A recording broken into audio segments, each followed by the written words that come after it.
Hi hello good morning friends. ಇದು ನನ್ನ 3ನೇ ದಿನದ ಬ್ಲಾಗ್. ಕೋಳಿ ಕೂಗೋಕ್ಕೆ ಮುಂಚೆ ಎದ್ದು ದಿನನಿತ್ಯ ಕಾರ್ಯನ ಶುರು ಮಾಡಬೇಕು ಅಂತ ಅಂದ್ಕೊಳ್ತೀನಿ. ಬಟ್ ಸೋಂಬೇರಿತನದಿಂದ ಮನೆಯವರು ಎದ್ದು ಬೈದು ಏಳಿಸೋವರೆಗೂ ಎಚ್ಚರಿಕೆನೇ ಆಗಲ್ಲ. ಅಂತೂ ಇಂತೂ ಕಷ್ಟಪಟ್ಟು ಎದ್ದು ಸೂರ್ಯನ ಮುಖ ನೋಡಿ ದಿನನ ಶುರು ಮಾಡಬೇಕು ಅಂತ ಹೊರಡ್ತಾಯಿದ್ದೀನಿ. ಫ್ರೆಂಡ್ಸ್, ಹುಡುಗರ ಜೀವನದಲ್ಲಿ ಬೆಳಗ್ಗೆ ಎದ್ದ ತಕ್ಷಣ ಇವತ್ತಿನ ದಿನ ಹೇಗಿರುತ್ತೋ ಅನ್ನೋದೇ ಟೆನ್ಷನ್ ಇರುತ್ತೆ. ಸೊ ನೋಡೋಣ ಬನ್ನಿ, ಇವತ್ತಿನ ದಿನ ಖುಷಿಯಾಗಿರುತ್ತೋ ಅಥವಾ ಕೆಳಗಡೆಯಿಂದ ರಾಡ್ ಆಗ್ತಂಗಿರುತ್ತೋ.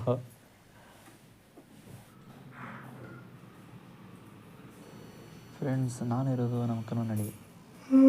ನನ್ನ ಅಲಾರಾಮ್ ಹೇಳ್ಸೋಕ್ಕಿಂತ ಮುಂಚೆನೇ ನಮ್ಮ ಅಕ್ಕ ಹೇಳ್ಸಿರ್ತಾಳೆ.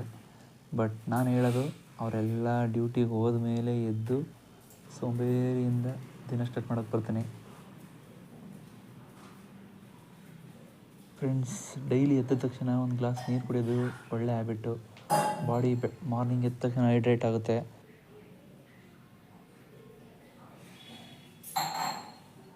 ಬೆಳಗ್ಗೆ ನೀರು ಕುಡಿದ ತಕ್ಷಣ ಬಾತ್ರೂಮ್ ಹೋಗೋದು ಒಂದು ಅಭ್ಯಾಸ ನನಗೆ. ದಿನನಿತ್ಯ ಕಾರ್ಯ ಮುಗಿಸಿ ಫ್ರೆಶ್ ಆಗಿ ಬಂದ್ಬಿಡ್ತೀನಿ.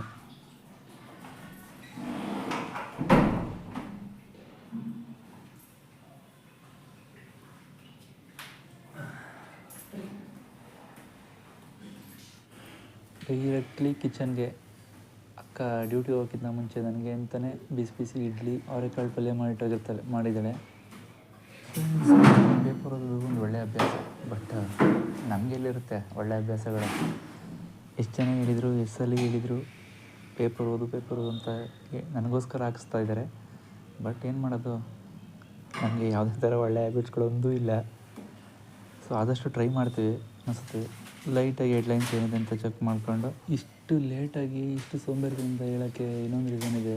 ನನಗೆ ಈಗ ವರ್ಕ್ ಫ್ರಮ್ ಹೋಮ್ ಇರೋದ್ರಿಂದ ಎಷ್ಟು ಗಂಟೆಗೆ ಇದ್ದರೂ ತಲೆನೋವಿಲ್ಲ, ನಾನು ಕೆಲಸ ಮಾಡ್ಬೇಕು ತಾನೆ ಅನ್ನೋ ಒಂದು ಮೈಂಡ್ ಸೆಟಲ್ಲಿ ಫಿಕ್ಸ್ ಆಗಿಬಿಟ್ಟಿದ್ದೀನಿ. ಸೊ ಅದಕ್ಕೋಸ್ಕರ ಸ್ವಲ್ಪ ಡಿಲೇ ಆಗಿ ಎದ್ದು ಫ್ರೆಶಪ್ ಆಗಿ ತಿಂಡಿ ಮುಗಿಸಿ ಕೆಲಸಕ್ಕೆ ಕೂರೋ ಅಷ್ಟರೊಳಗೆ 10 ಗಂಟೆ ಆಗುತ್ತೆ.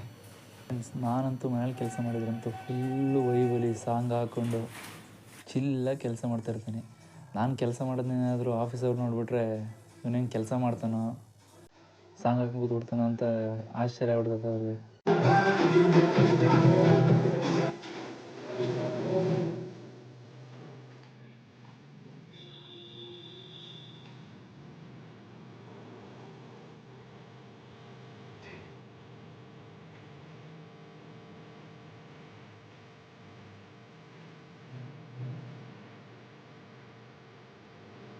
ಇದೇ ಜೋಶಲ್ಲಿ ಕೆಲಸ ಮಾಡ್ತಾಯಿದ್ದೆ ಫ್ರೆಂಡ್ಸ್. ಅಷ್ಟರೊಳಗೆ ಆಫೀಸಿಂದ ನನ್ನ ಕಲೀಗ್ ಒಬ್ಬರದು ಬರ್ತ್ಡೇ ಇದೆ, ಸೆಲೆಬ್ರೇಷನ್ ಮಾಡಬೇಕು ಬನ್ನಿ ಅಂತ ಕಾಲ್ ಮಾಡಿದರು.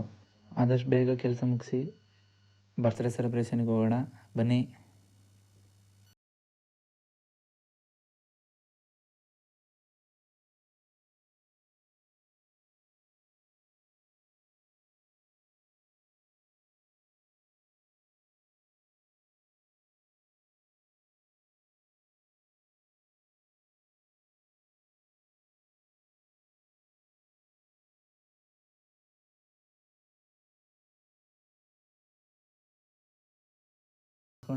Back to home. So friends, ಇದಾಗಿತ್ತು ಇವತ್ತಿನ ದಿನದ ಅಪ್ಡೇಟ್ಸ್. ಇಷ್ಟ ಆದರೆ ಲೈಕ್ ಮಾಡಿ, ಸಬ್ಸ್ಕ್ರೈಬ್ ಮಾಡಿ, ಉಳಿಸಿ.